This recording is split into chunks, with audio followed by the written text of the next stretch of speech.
everyone, welcome back to my channel. My name is Brittany, and today we are going to be talking about kind of the differences between Meghan Markle, how she behaves, kind of the publicity stunts that she does, and compared to actually two different royals, Princess Madeleine of Sweden and Crown Princess Mette-Marit of Norway. Because there's kind of been two instances. I've thought about doing a video on Princess Madeleine for a while because she actually lives here in the States, believe it or not.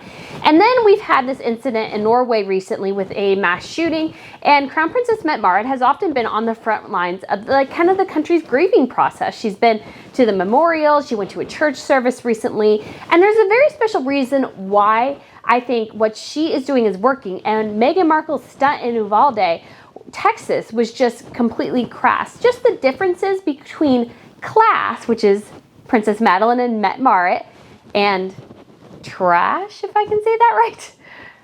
Class and tasteless, let's just say.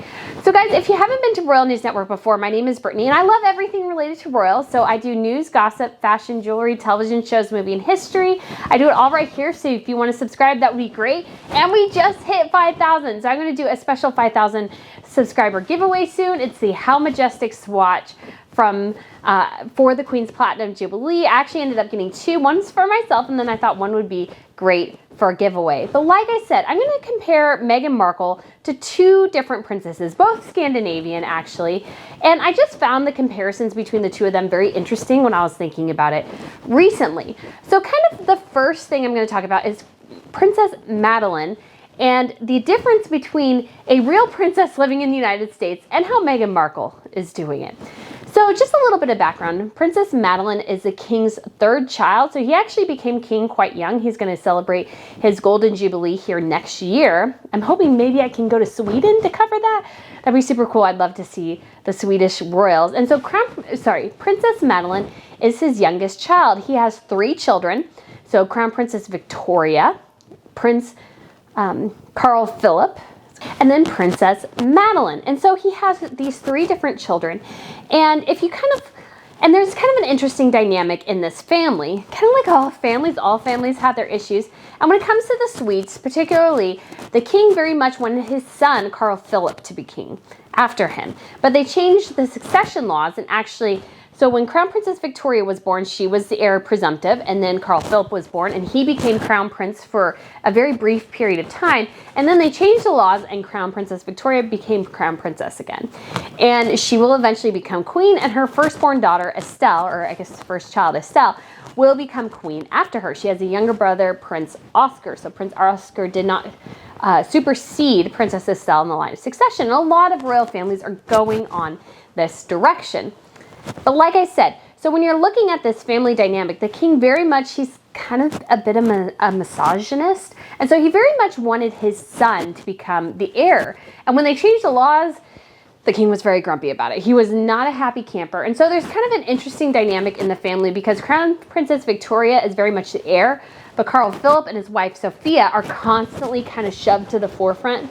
And even though they're not the heirs, and if you look at the family as well, you know, Sophia is kind of interesting because she was actually kind of a reality TV star. She took some very risque photos at one point, like posing basically naked with a snake. And so, but her and Carl Philip could get married very quickly, and it took Victoria years to convince people to allow her to marry her husband, Prince Daniel. And they had been dating for like 10 years before they got married. And it's not because they wanted to wait that long to get married. It just took that long for everyone to finally say, well, okay, I guess if you love the guy, you know, he's not, because for a while the laws in Sweden were that if you were a Swedish princess and you married a commoner, you lost your title. And so that happened to basically all the king's sisters, because he had like 4 older sisters and he was the youngest. So again, it was just kind of an interesting family dynamic, and Madeleine got kind of shoved off to the side. She was seen as a bit of the party girl, and she actually got engaged shortly after her sister did. And then it came out that her fiance cheated on her, and then they broke up. And then she moved to New York City, and that's where she met her financier husband, Christopher O'Neill. So she lived pretty quietly in New York City for a couple of years, and that's how they met. That's how they started dating. And then they came back to Sweden, got married, and then guess what they did? They moved back to New York, and she would attend events specifically for like the Swedish embassy or her mother's foundation, Childhood. And she's still deeply involved in Childhood, Princess Madeleine is. And so she just was living very quietly in New York. And wouldn't you know it, she gave birth to her first child in New York City. So yes, there was a blood princess born in New York City by another princess, which is very, very cool when you think about it. And just kind of blows Meghan and Lilibet, who may never be a princess because nobody in the family is very popular or very fond of Harry and Meghan at this point. She may actually be denied that title, which I think is just really interesting that there was actually a blood princess born on this soil. And, there are a couple of other royals who live in the States, no doubt. And there's obviously the, Princess Grace connection. But again, I find Princess Madeleine very interesting because she's the same age as William. So she's about, now granted, I know a lot of people debate Meghan's age, but if we go by her reported age, she's about a year younger than Meghan Markle. She actually just celebrated her 40th birthday here not too long ago. And actually Princess Madeleine and Prince William were actually suggested as, a couple at some point. Like the two courts thought, oh yeah, they're the same age. Let's put them together and see if that works. Obviously didn't end up happening. Although Madeleine is gorgeous. Madeleine is one of the most beautiful blood princesses because a lot of them still sometimes with the line of successions and the inbreeding in some of the royal, it takes a little bit to kind of get that new blood in there, breaking up some of the kind of not so fortunate features. But anyways, so Princess Madeleine, she and her husband ended up moving back to, her other two children were born in Sweden. They actually lived in London for a while, but now they've officially relocated here to the United States. And you know what? Besides some Swedish tabloids occasionally, nobody knows she lives there. Unless you're like me and you enjoy watching royals and you know that she lives here. Nobody knows she lives there. She does occasional events on behalf of Sweden, but she stays very, very quiet. She is living her life in private the way she wants. If she comes back to Sweden for official events, yes, her wardrobe is covered, but if she does private things, that's completely on her. She can, spend her time with her children. She can spend time at the beach because they live in Florida. I think they live in the Palm Beach area. And so if you live in the Palm Beach area and you happen to see a beautiful woman with setting blue eyes walking by, it could be a princess. And you know what? I bet you hardly anybody, except for some people in her circle, probably know that. Nobody would guess walking, running into her on the side of the street that that's a princess. And I don't think she really has much security. Again, there's not a huge threat to the Swedish royals. I get it. Harry and Meghan have a much higher profile. However, I think it's just super interesting to see that, yes, you can be royal and live a private life.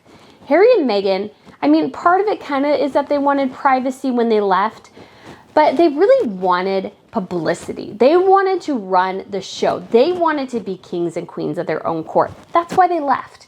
And it just really strikes people as hypocritical. It strikes people as false. A counter narrative that, they say they don't want publicity, yet all they do is court publicity. And then they get mad when people have a bad impression of them. Their favorables aren't even that good here in the States.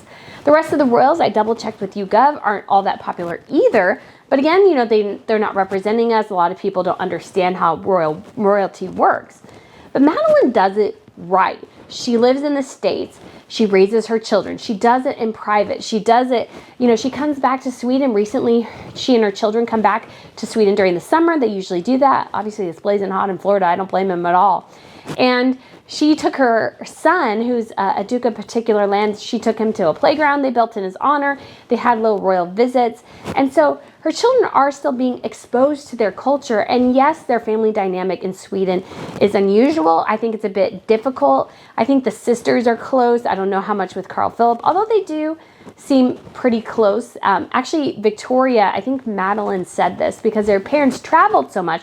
Because when their mother married the king, he was actually king at that time. So they didn't really have, the Catherine and William span where they could be stay-at-home parents because, they're, second in line to the throne. So they're not at the forefront yet. Their father was very much king. Him and his wife, they would travel a lot. So Victoria was kind of actually their second mother. And so she was they're pretty close to each other.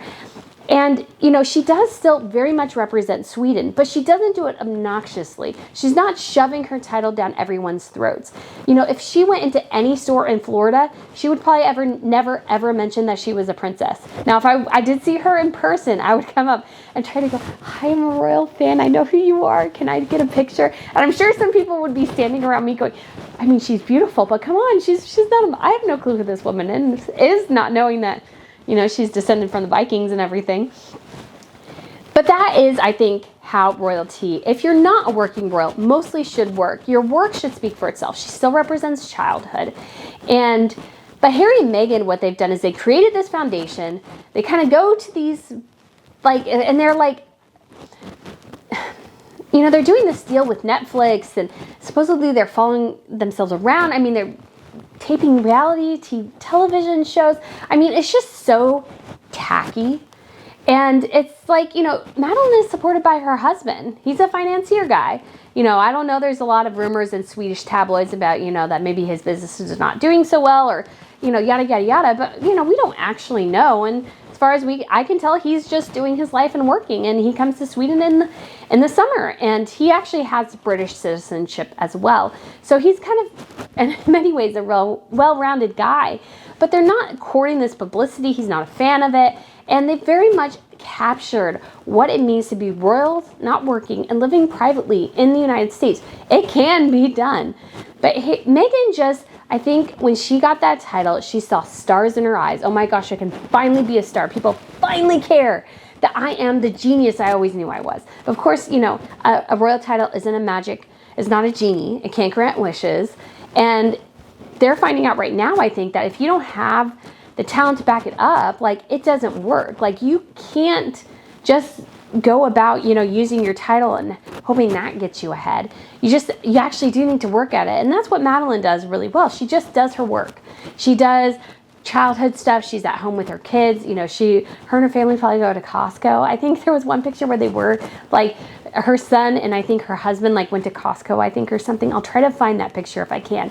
But they're living their life. And I think comparing that to Meghan, who's just clearly after it for the fame and fortune, is just, you know, it just strikes you as classy in Princess Madeleine and kind of, you know, dare I say it, tacky when it comes to Meghan Markle. And what Princess Madeleine has done really well, I think, is that she is a princess, but she's not inserting herself into anything going, I'm Princess Madeleine of Sweden. My father is king and you should listen to what I have to say. She's only brought in when asked. She never shoves herself into a situation. And I think that's a critical difference between Meghan Markle, who's using her royal title and trying to make herself Queen of America, basically, or trying to make herself an American Duchess. It's like, we don't have a monarchy here, honey. If you want to be a duchess, if you want to be treated like a royal, go back to the UK. It's not okay here. And I think Princess Madeleine, again, represents her country exceptionally well. And then we have this other comparison. And I was just thinking about this recently because obviously Meghan Markle last month did this, basically a gigantic publicity stunt. She's like, you know what? There was this massacre in Texas, and you know what I'll do? I'll just go down and plug myself. I'll put, you know, flowers in front of the grave markers of children, and I wander around while people get a ton of pictures, and then I'll bring in cheap food and pay, you know, $20,000, $30,000 for a private jet to take me there and back. I mean, it was just so tacky, that whole trip. Such a publicity stunt, because obviously she could have done something privately. She could have sent flowers earlier, and she had no business being there in Texas. Now compare that to Mette-Marit. So there was recently a mass shooting at a gay bar in Norway, in Oslo, and two people died, and there were numerous other injuries. And Mette-Marit went to the memorial recently. She went to a church service recently, and she's been very involved, I think, in this. And it comes from personal experience for her. Her stepbrother was killed in that massacre that happened in 2011, where over 70 children and adults were killed on this island. This man, you know, had a gun, and he got on this island, and he was basically chasing around everyone and shooting and killing them. And her stepbrother was one of his victims, and her stepbrother was trying to shield his son from this massacre and try to get him away, and he gave up his own life for that. So there's pictures of her at this memorial in 2011 looking very, very emotional because it was personal to her. She knew someone who was impacted by that tragedy. And I'm sure she actually probably knew more people who were actually involved in that tragedy, because the population of Norway is only 5 million people. And, you know, and that's half the size of the population of Los Angeles County. Los Angeles County has 10 million people living in it. The entire country of Norway only has 5. So the community is much smaller. The people know a lot of, you know, there's a lot more connections. It's not Norway, but Iceland, where pretty much everyone knows each other. Like, it's literally 6 degrees of Kevin Bacon. Literally everybody knows each other in some way. You know, they know a friend of a friend who knows X person, because it's only, I think the population is like 300 some odd thousand. But Norway's quite a bit bigger, but because it's so small, because the people are so close, you know, this national grief and outpouring made sense. I mean, we have this here in the United States too, but, you know, comparing, when Mette-Marit went to these events recently, I knew she was coming in part, not just because, okay. So kind of 2 things when Mette-Marit went to these events and was mourning with people. Number 1, she represents Norway. She is the daughter-in-law of the king. When she goes to events, she is representing her country. She is representing her people. She is sharing in the grief of others who have lost loved ones. And, you know, kind of the second thing, again, is she knows this from personal experience. Her family has been personally impacted by a mass shooting. And so when if actually Mette-Marit came to Texas for some reason, or let's say she was touring around the United States, the massacre happened, and, you know, I don't think she would probably barge in like that, because, you know, most people wouldn't. But I could see her actually going, and I would understand why she's there. She knows the pain and grief and loss of having something like that happen in your community. So I like just the differences between that. Meghan Markle has no connection to Texas. She represents nobody but herself. She no longer represents the British monarchy in any official capacity.